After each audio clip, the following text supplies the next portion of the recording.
Hi, my name's Scott Darnell, and I've had beehives for, that'll be my third season, so it'll be 3 years.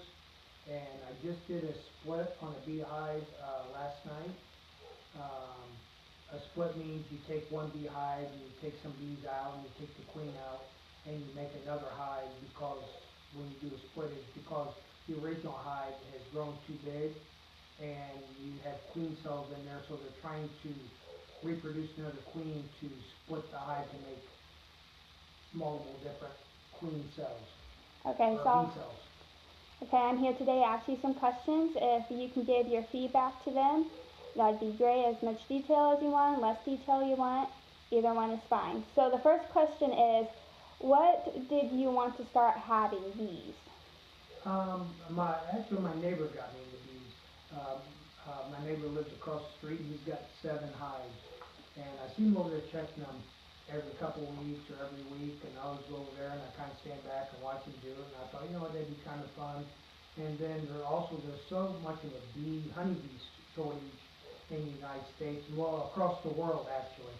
And I thought, I grow a garden, I got flowers, neighbors got flowers and gardens and fruit trees.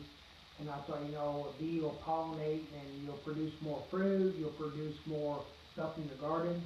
And I just want to do my part to help with the bee population because bees are on the decline. And plus, I want to get some honey. The honey's good, and I got so many people that always talk about wanting honey, so I got honey and I sell to friends and family honey so they can get the benefits off of raw honey. Alright, the next question is, what preparations do you have to take before getting the bees? Well, there's a couple different things. First thing is you got to have a location. Anybody that has a yard has a location. If you can find somewhere or out in the open where you can find pollinator fields or somewhere pasture close to timber, um, that's another great area to put beehives. The other thing is you got to be able to beehive. Getting the bees is not cheap. Um, the average hive to get into to buy an average hive, which would be your bottom boards, your entrance reducer, your screens, your 2 brood boxes, your 2 honey supers, your outer cover, your inner cover, your lid, your foundations, your frames. Your frames are the outside, and the foundation is actually what the bees build their comb on. So by the time you buy a whole complete hive, you're probably looking somewhere, if you can catch a deal, somewhere $350, maybe clear up to almost $500 just to get the hive. Then on top of that, then you have a smoker.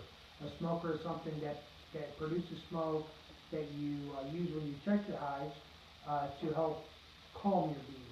Because whenever you go in and you get into their house, their home, you open it up, bees get agitated, especially when they have honey in there they're trying to protect for the winter time. So when the bees get agitated, they come after you. So if you're able to smoke them, you calm them down. You kind of memorize them, or they get confused in days. So they get a lot calmer. The other thing is a bee suit. I wear a full bee suit because I don't like to get stung. Um, Other people don't wear a bee suit and they get stung. That's all up to personal person. My bee suit is like a jumpsuit with a veil that comes over, and then I have gloves that I wear. Some people don't wear gloves. I wear all protective gear just to protect myself. Then you have just a couple of miscellaneous tools uh, to use with your beehive. Okay, so why do you think honeybees are important in the world, and what do you think about other countries that don't have them? Honeybees are very important in the world. Without honeybees, we have no pollination, or bees, period. There's multi different type of bees out there. Um, we don't have we won't have pollination.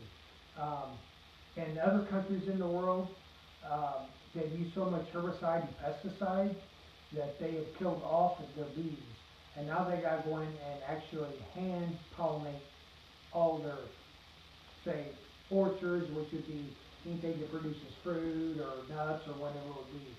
I watch show on Netflix one time where it actually shows like China and some of them areas over there, foreign countries, that they were actually showing people up in trees with cloth and dabbing every flower, grabbing every flower, dabbing every flower, and they had to buy pollination and dip it in this pollination powder to pollinate every flower to just produce any type of nuts or any type of fruit. And that, so honeybees are very vital. Any type of bees are very vital to the world. Without them, we wouldn't have what we have, because they pollinate about 70 to 80% of everything we eat. So bees are very important. Okay, so the next question is, can you tell me what are the 3 different bees in a hive and what they do? Sure. The 3 different types of bees in the hive is your queen. Then the next one would be a drone bee. Then the third one would be a worker bee. Your queen bee is, she lays eggs. I mean, that's all she does. She lays eggs every day.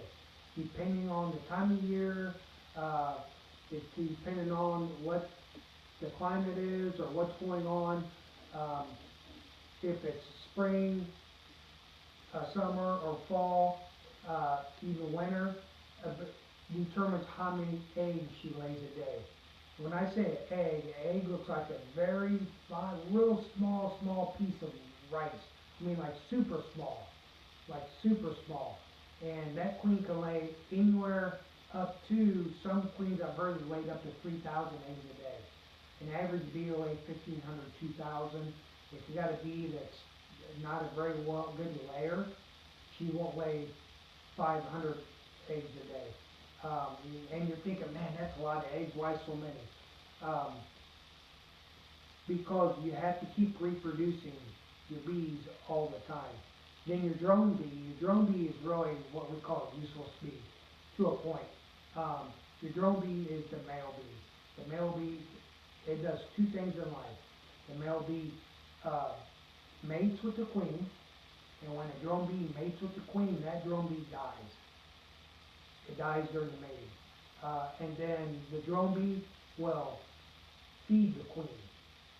So the queen's so busy laying eggs that the drone bees will actually go and they will take honey out of the comb, and they'll go over and they'll actually feed the queen bee. And then you have your worker bee. Your worker bee is the female bee.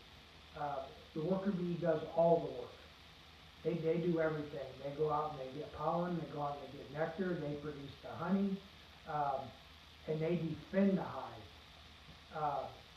When you have a worker bee, you have different stages of that worker bee. And on the different stages of the worker bee, like the first week on a worker bee, up to 14 days, that worker bee won't even leave the hive. It does everything inside the hive.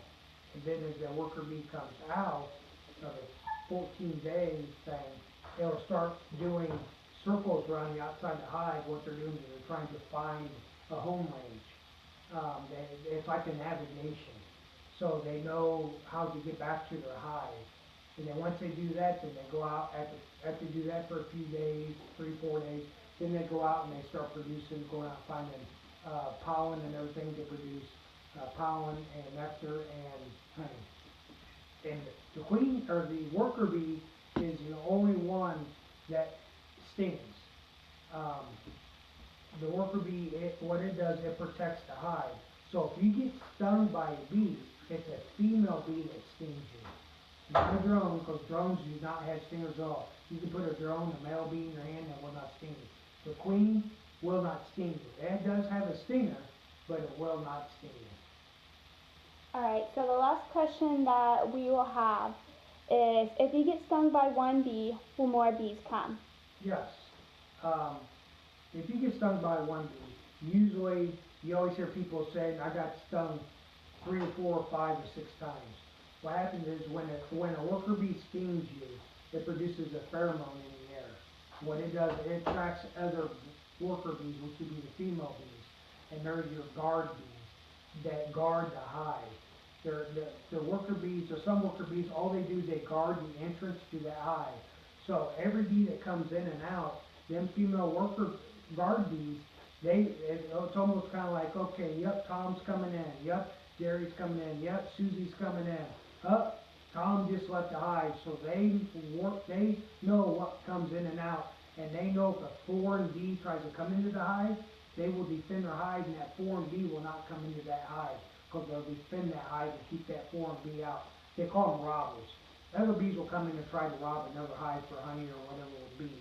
So, when you do get stung by a worker bee, and that stinger is left in your arm, that worker bee will die. Because that worker bee, when it stings you, when it pulls away from you, it pulls its intestines out, and that's, if you ever get stung by a bee, look at the stinger and you'll see a little white dot or a little yellow stuff.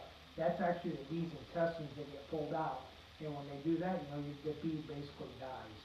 And so, once you get stung one time, you probably just imagine, or just realize you're probably going to get stung by more than one bee. And at a time, 4 or 5 or 6 or 7 or 8 or whatever it is. The best thing for bee stings, if you get stung by a bee, you're afraid you're not allergic to bees, is take Benadryl right away. Usually people who have beehives, they always keep Benadryl on hand because that will help with the allergic reaction to the venom that's in the stinger. Alright, I want to thank you today for doing this video to help people know about bees and other things, and just thank you. You're welcome anytime.